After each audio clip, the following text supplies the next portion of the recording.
আপার মেহেরবানিতে এই দেশের মানুষ আবার তার সংবিধান স্বীকৃত অধিকারটি চর্চা করার সুযোগ ফিরে পেয়েছে এবং এই ভোটের মাধ্যমে ইনশাল্লাহ কালকের দিন থেকে এই দেশের উপর, এই রাষ্ট্রের উপর রাষ্ট্রের মানুষের মালিকানা আবার পুনঃপ্রতিষ্ঠিত হবে। আমি আল্লাহর কাছে আমার শুকরিয়ার কোনো শেষ নাই। সেক্ষেত্রে আপনার নির্বাচনী এলাকায় কোনো ধরনের যে ভোট প্রদানের ক্ষেত্রে কোনো ধরনের বাধা বা কেউ কোনো অভিযোগ করেছে কিনা আপনার কাছে? না, বাধা অভিযোগ আমি পাইনি। তবে একটি জিনিস লক্ষণীয়, বেশ কয়েকটি সেন্টার থেকে আমার কাছে এই পর্যবেক্ষণটি এসেছে। এখন তো মোটে 1 ঘন্টা গেল, 1.5 ঘন্টা গেল। এই পর্যবেক্ষণটি এসেছে যে মহিলাদের ভোট গ্রহণের গতিটা খুব ধীর।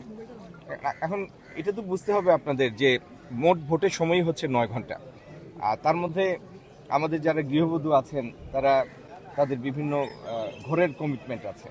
তো সেই জন্য এই লাইনগুলিতে ভোট গ্রহণের গতিটা একটু বাড়ানো দরকার। আমি সেটা কর্তৃপক্ষের কাছে তুলে ধরেছি এবং তারা বলেছেন যে তারা দেখবেন বিষয়টি।